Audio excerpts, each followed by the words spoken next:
Pour commencer, je m'appelle Marion Callen. Moi, c'est Mathilde. Je suis Pauline Berthelot. Naïta Dinabil, Chartres Alexander, David Pérez Palacios, Coralie Martrani. Idriss Lasri, Mathilde Legrand. Morgane. Lecoq. Valentin Geldof. Elastima Ada. Salma Elouat. Manon. Mariam Awissa. Moi, c'est Margot. de vivre le monde professionnel tout en étant en période de formation.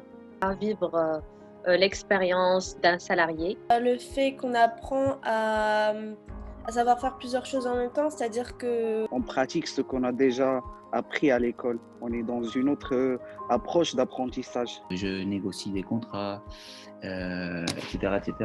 Donc, lors de mes cours d'achat à l'école, forcément, je peux l'appliquer dans mon boulot, tout ce qu'on voit à l'école.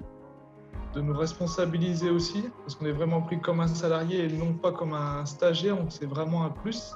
En plus de ça, on réalise notre indépendance financière. De chercher une entreprise assez tôt, parce que malgré moi j'ai eu de la chance, mais je pense que c'est assez difficile.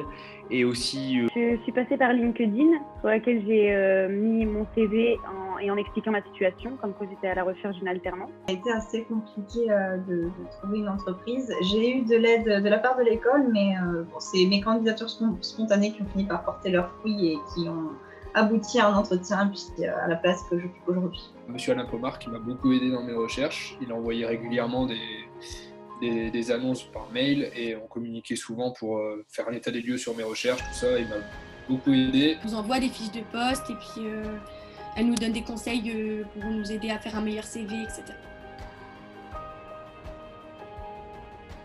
Il faut être sérieux, il faut être ambitieux, il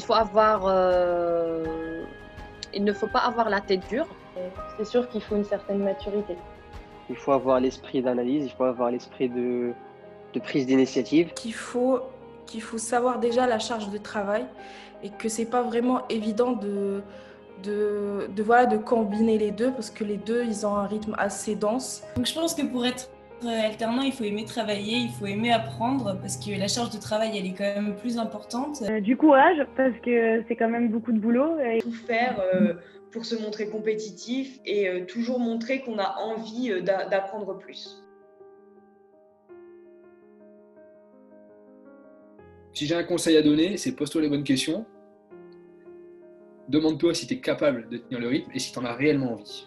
Rester concentré vraiment sur une fois que tu es en école, tu restes à l'école, et une fois que tu es à l'entreprise. Ne pas essayer de mélanger les deux pour rester concentré à chaque semaine. De s'accrocher, parce que même si le début est difficile, ce qu'on gagne par la suite, c'est vraiment important et ça nous servira toute notre vie. Acquérir le plus maximum de compétences qui existent sur le marché du travail. Carnet d'adresse quand on travaille, c'est bien de pouvoir trouver un entrepreneur derrière qu'on a déjà eu une expérience en entreprise. Essayer de bien choisir l'entreprise dans laquelle il veut bosser parce qu'il va quand même passer une année, si ce n'est deux, dans son entreprise. Du coup, il vaut mieux que ça plaise, quoi. Il ne faut jamais rien lâcher, parce qu'il y aura toujours des échecs. Il peut y avoir des réponses négatives, mais ce n'est pas pour autant que la prochaine entreprise ne va pas vous prendre en entretien et vous accepter dans son entreprise.